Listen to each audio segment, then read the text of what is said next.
Hello mga mi! Magandang araw, magandang buhay. A day in my life, this is Mami Ness, your single mom.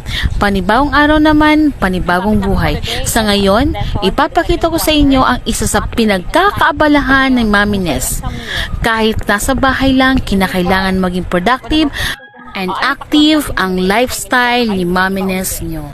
Sa araw na ito mga mami, habang naghihintay ako ng oras pagdating ng mga patutis ko, gumagawa muna ako ng lesson topic for the day.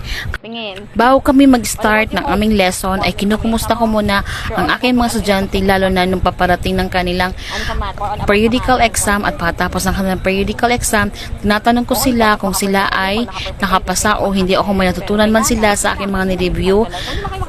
Kaya makikita mo sa kanilang mga mata kung sila ay masaya o malungkot. Kapag nakita ko sila ay masaya, ibig sabihin naintindihan nila ang exam, periodical exam nila. Kapag nakita ko sila malungkot, ay kinukomfort ko sila at sinasabi ko na meron pa naman ng pagkakataon at mag-review ulit kami hanggang sa matuto sila. Grade 2. Okay. Grade 2 math. Grade 2 and 3 math second quarter. Kasi same lang naman yung mga lesson pag sa SSE.